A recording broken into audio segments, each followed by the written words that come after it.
Hi everyone, I hope that you are able to hear me. This is my first webinar I'm actually doing, and I am going to introduce myself. I see several of you have already started submitting questions. Thank you.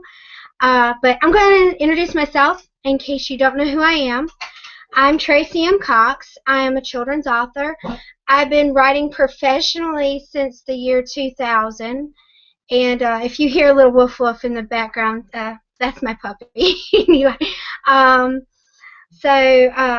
been writing since 2000, and I have always focused on the children's genre, and I've been published in magazines, local newspapers. I've been in a local anthology. I've also done my blog, of course, guest blog posts, and I have books. So I've been at it for a little while, and I've been doing author visits for several years now also, and I thought it would be great to hopefully pass on some knowledge and some helpful tips that I've learned. And so I have some notes so I don't get too rambunctious and go off on my rabbit trails. So what I wanted to let you know about author visits is that the best thing you could ever do is prepare, because you need to be able to present yourself professionally. And here are some things. I've already gone over it on my blog on several of these, so if I'm repeating, I wanted to go into more depth for you. The number one thing that everybody needs, honestly, is a website. You put out your content and your information that people can read about, because there could be another person that has your name.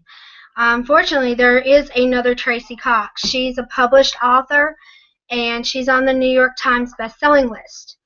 Luckily, I went with my middle initial. I have Tracey M.Cox, so I can tell people to make sure they put the M in there so they pull up the correct person. You can put on your website information about you, your books, what you offer. It could be your presentations, services that you offer people in the field. It can also be PDF downloads. Everybody loves freebies, and when you put things like that on your website, it creates valuable content that people can share. And who likes, everybody likes to do that. Of course, number two is your books.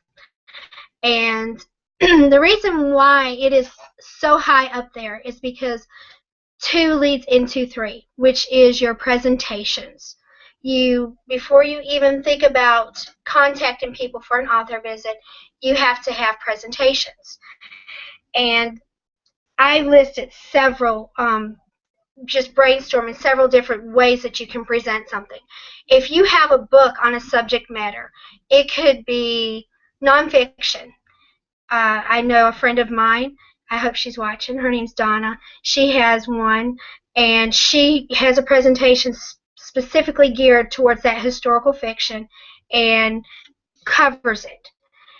I have a story that's coming out, I'm waiting for my release date, that takes on a different spin of stranger danger. Well, I can actually create one presentation to focus on nothing but stranger danger and the awareness of staying away from strangers and what do you do if a stranger does get you, kind of thing. So another way that you can do it is you can do the writing process. How do you do it? You get your ideas, you put it on paper or your computer, and you go through your process.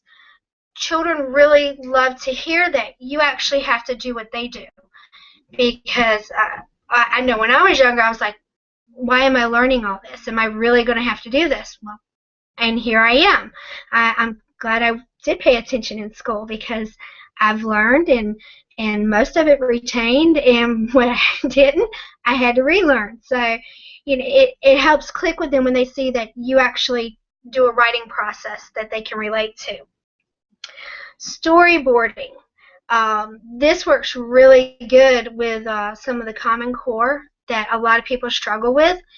But when you do storyboarding, you have to talk about character development, plot, your storyline, and problem solving. So it builds on each other, and you can incorporate it into different factors. Workshops. I actually started one this year, and it's a writing workshop, and I'm going to get to do my very first writing workshop next week in Ashburn. So I'm excited about that. And that's where you just take a story and you actually go through the process of breaking it down with characters, plots, problem solving, basically storyboarding, but they actually get to take home like a little book at the end. And one thing I will tell you is when you do figure out a good presentation, get in front of a mirror. I had note cards when I first started because sometimes I'm very forgetful. And so I'd have my note cards and I'd have them numbered and I'd have them laid out in front of me and I'd go through them to make sure I covered all my points. And I would get in front of the mirror and I would practice. I would pretend that that was the audience. And I wanted them to really understand and what I wanted to say and how I was saying it, and I wanted to make sure that it came across good. My children are my sounding board. Bless them. They listen to my presentations and my stories and all kinds of things. So, definitely practice, practice, practice. And also, once you get it down packed, time it. Don't rush through it, but just get a really good sense of how you want to create it. You want to have the dynamics and the draw and back and the back and forth, and you can pretend that you ask a question. Pause, literally pause and pretend that some child's out there answering it. And then you can have an idea, because a lot of media specialists that I've spoken with will ask me, well, about how long does this presentation last? And then you can say, oh, well, that one's about 15 minutes, or that one usually runs me about 30 minutes. And that just helps a lot. The last thing that I think you really need to have in preparation, there's actually three things. There's forms, flyers, and business cards. And I have my business card here. And I use Vistaprint. They make pretty good sturdy cards. I even got to put a QR code on my card, and it's just a cute little video that I put together, and it's like an introduction to me. Forms. When I do a form, I have several forms. One of them's my bio, and I hope that they will put these out and send them home. And there's actually a QR code here where I made a video just introducing myself to the parents and letting them know who I am and what I plan on doing while I'm at the school. And of course, always include your website, and I have pictures of all my books that are available. And whenever I have a new one come out, I have to update, which is not a bad problem to have. There's your book order form. I've done this several different times. And one thing I will tell people, whenever you do that, leave a spot for them to say autograph to, because who doesn't love a signed book? You want to encourage that. Here is one of my favorite flyers that I did. It is an author is coming to our school. And I did some silly things. And as you can see at the bottom down here, I have a QR code. And that QR code goes to a video to the students of, guess what, I'm coming, kind of thing. And just me being silly and, trying to be fun. So let them know I'm not really a bad stick in the mud kind of thing. Also have an agreement letter. This just covers you, and it covers them too, because you know what you need to provide, they know what to expect and what they need to provide. It just lays it all out really nice and neat. One thing that I learned is create a little mini flyer. This one needs to be redone now, so don't hold me dead to it. And I have my picture. I have a little story of how I became an author. And of course, you know, make sure you have your website. And the reason why it's a good idea to have something like this or a bookmark or something is because not everybody can afford or will be able at that moment to buy a book. And I have a lot of kids that come up to me and say, do you think I could have your autograph? And I pull that flyer out and I said, sure, no problem. And 9 times out of 10, oh, my name is so-and-so, and you put it down there and you sign it, and they'll take it home and they'll show their parents, look what I got, and there's your website and your information, and maybe it will lead to a book sale. Now, to get ready, what you need to do once you have all your presentations ready is you need to get, I have an emergency box, and it has all kinds of like little goodies for me, like a little bag of tissues.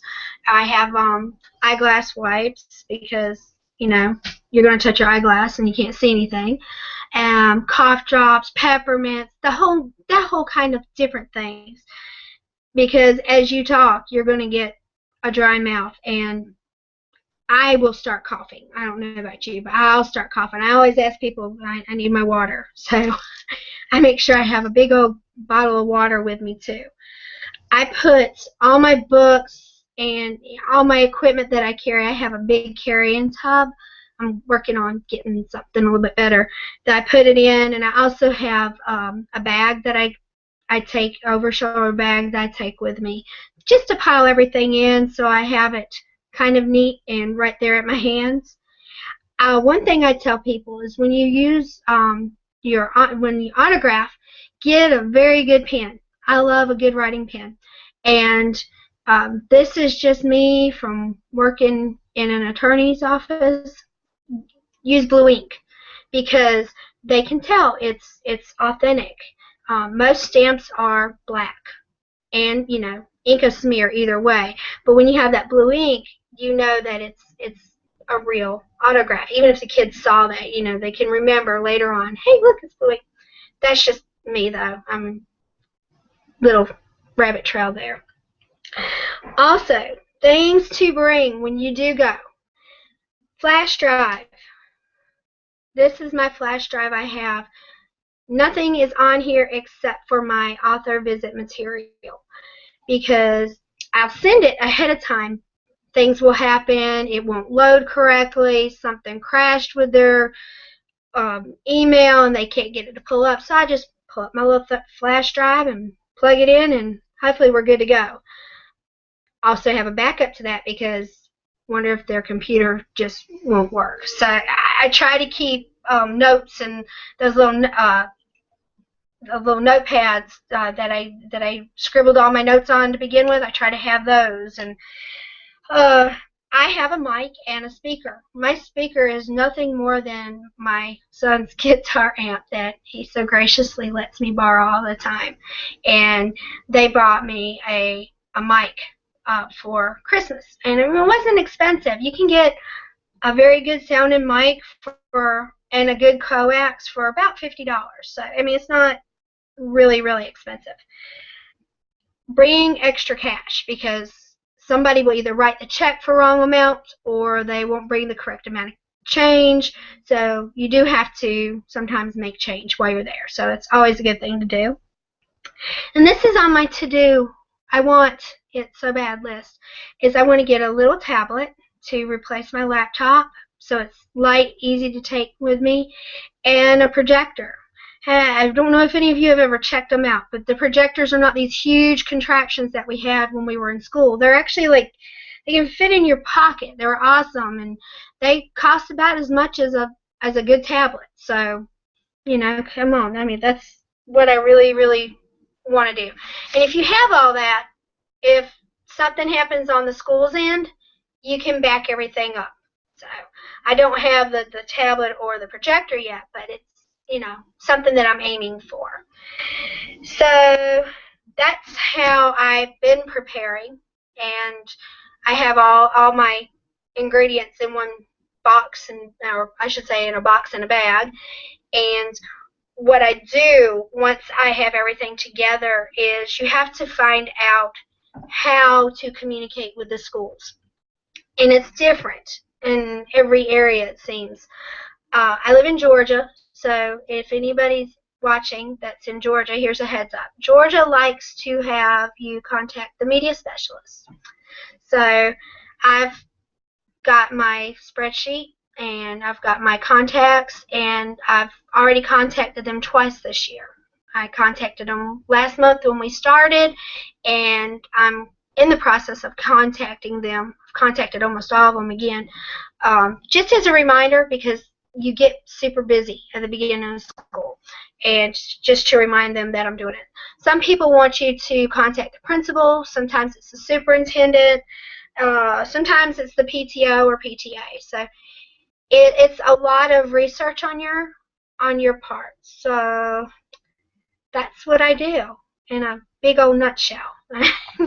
And I will start answering your questions. And if I mispronounce your name, please forgive me, because I am so horrible at this sometimes, and I don't like doing it. But first one was Kirsten Larson, and she said, "Hi, Tracy." Hi. I'm just wondering what you wish you had known when you were first starting out. What do us newbies really need to know?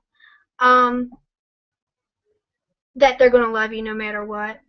I have gotten up there and stuttered, forgot where I was at. I get in a ball of nerves for nothing. I was in a ball of nerves before this, and you know, now I'm kind of in a mode, so I'm calmed down. But that's the main thing, is be yourself. Find out what your strength is and play to it. You know, if you're funny, well, do something funny. And I like the construction part of it. So one of my best presentations is the writing process, and I've gotten rave reviews on it. So my best advice to anybody is be yourself and enjoy it, because they're going to love you. I mean, they're getting out of class and listening to somebody totally new, totally different, and hopefully you make an impression with them. Okay, so, right. Okay. And it says, what do you wish you had known as a beginner? It's Kristen again. Just what I just said, that no matter what, it's going to be okay. And to relax. Don't sweat it. And another thing I would tell you is, if you can go somewhere local, somewhere that you're comfortable with, that's wonderful. One of my first author visits I did was at the elementary school when I first moved down here, and I told the kids in one section to be careful, because those look like the same seats from years ago, and they might pinch them, and they're like, "Oh, she knew." So, you know, if you can do something comfortable, you know, it'll break the ice, and you'll enjoy it, you know. Okay.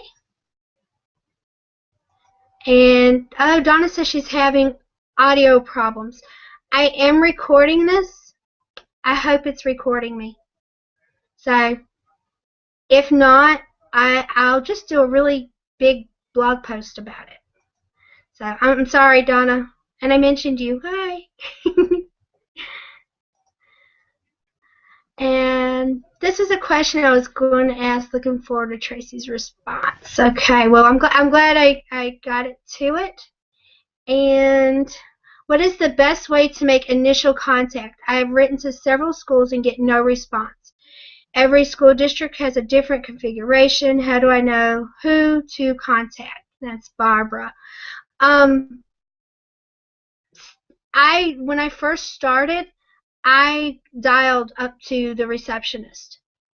And I said, listen, I'm a children's author. I'd love to send the correct person some information about my presentations, but I'm new to this, and could you help me out?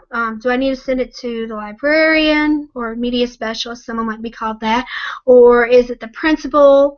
If it's a private school, they might want them to be called a headmaster. Or, say, could you just point me in the right direction? And I got it repeatedly told me for Georgia it is the media specialist.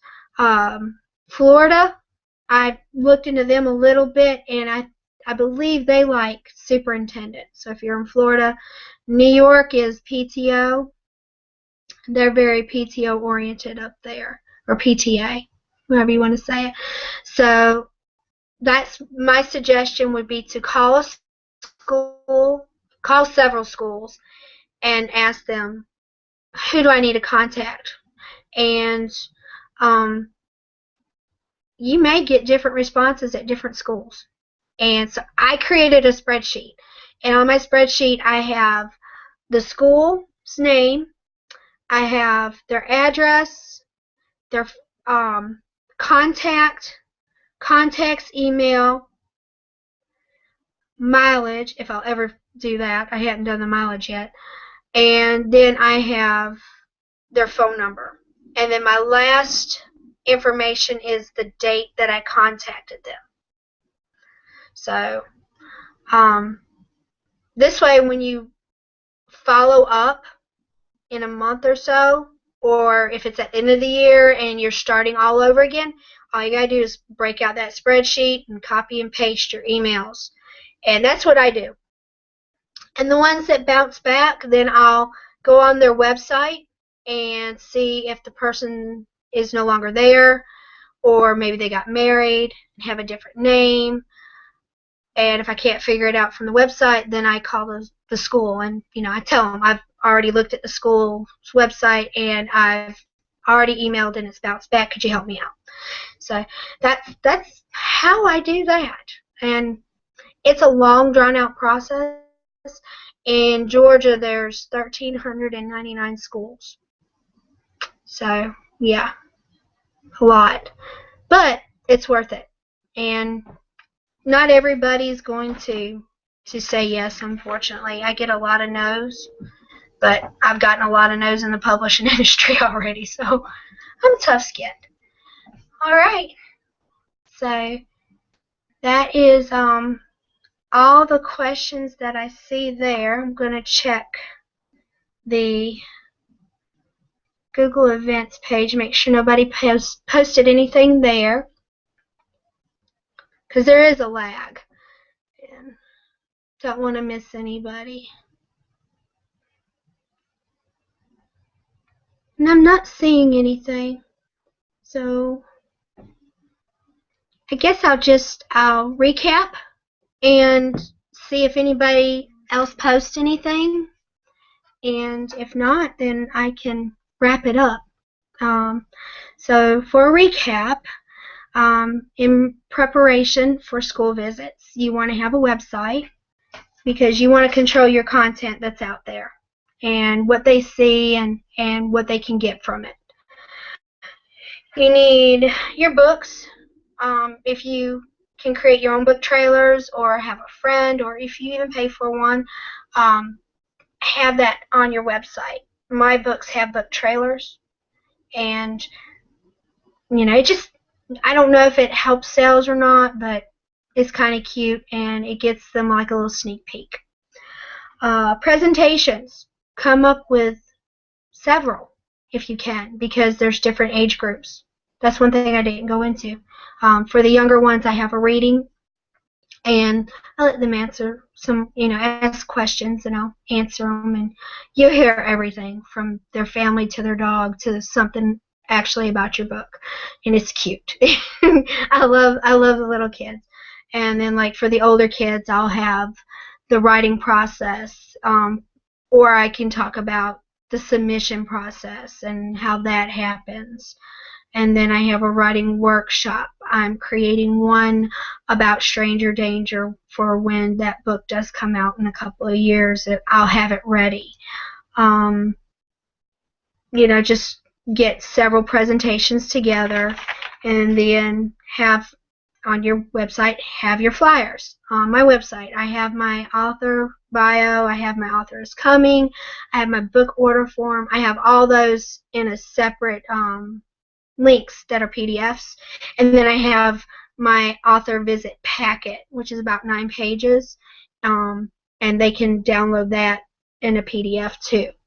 So that just really helps everybody to get on the same page, know what to expect, and hopefully get everything together. Yeah. Okay. Juliana Lee, hi. She said, sorry I got here a little late. It's okay, no problem. Hope I didn't already answer this, but do you provide activities or lesson plans for teachers? Have not answered that.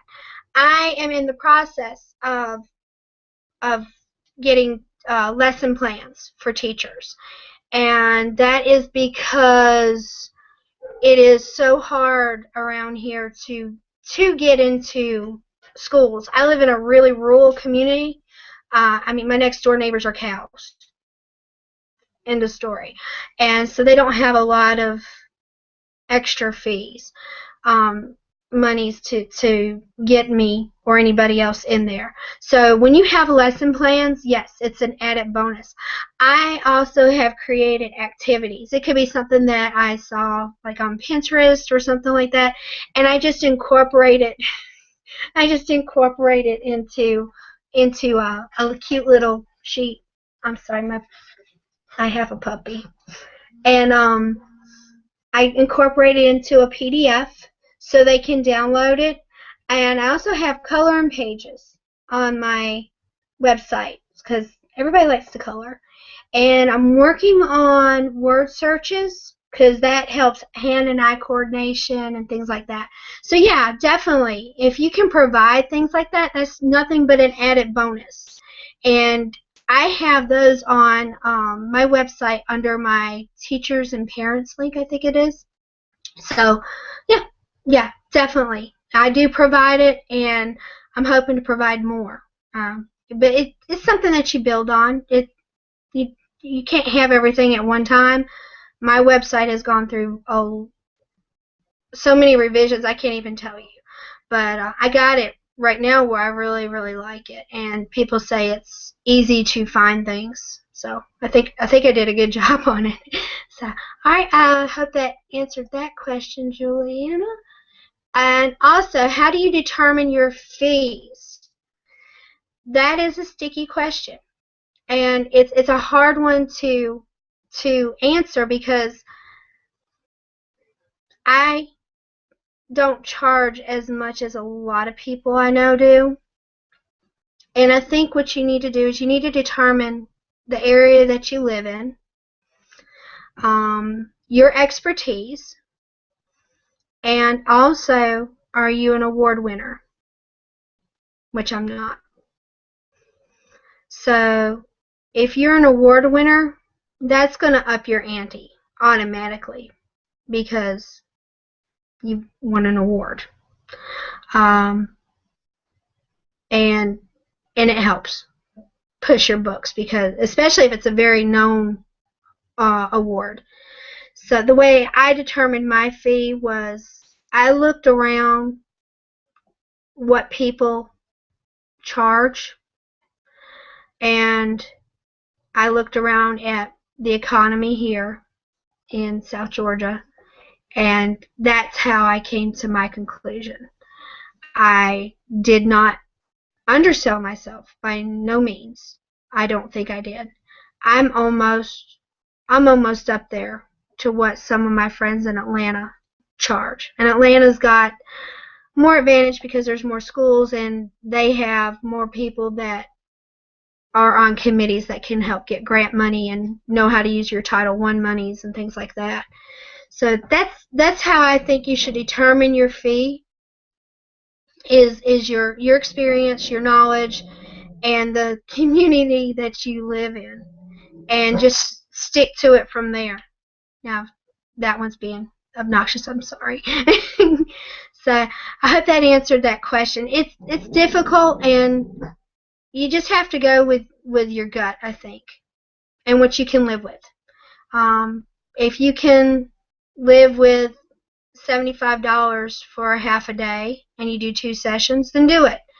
If you've been at this for 20 years and you've got 15 books under your belt and a couple of them have been on honorable mentions and maybe 1 or 2 won an award, and you want to charge $500 for a half a day, then do it. So I just think it's to your own heart, I think, and that's what I did, and I've had a lot of good response about it. And I also try to put on my website different grants and different ways for schools to raise money, and they've actually told me thank you for doing that, because sometimes they don't know that what is out there or how to use it. And you're welcome. I'm glad. I hope that helped. That was a roundabout way of saying it. So, but yeah, it's something that I enjoy, and it's a learning experience. I've gotten more relaxed over the years that I've done it, and a lot of the times when you get there, you have to fly by the seat of your pants, because not everything's going to go the way you think it's going to go, and some kid is going to say something crazy to you and just make you laugh, and you just have to go with it. It's fun. And enjoy it, because they're going to enjoy you too. All right, well, I think that's the end of my questions. I'm going to check the page one more time, make sure nobody has posted anything there. And I hope my rambling made some sense to everybody. And it's nice getting to see everybody that come. Thank you. I appreciate that. This is my first one that I have ever done, so, and it won't be the last. It definitely won't. And I'm going to say her name so wrong. Keila? Keila Dawson. I'm sorry you can't log on. I don't know what happened, but if you'll post it in the questions, I'll check back in a little bit, and if I didn't get anybody, if nothing's showing up in my question and answers right now, so you can post it on this little regular page, not my video, but the regular page for it, and I'll check back in a little bit, and I'll try my best to answer any questions I didn't get to, okay?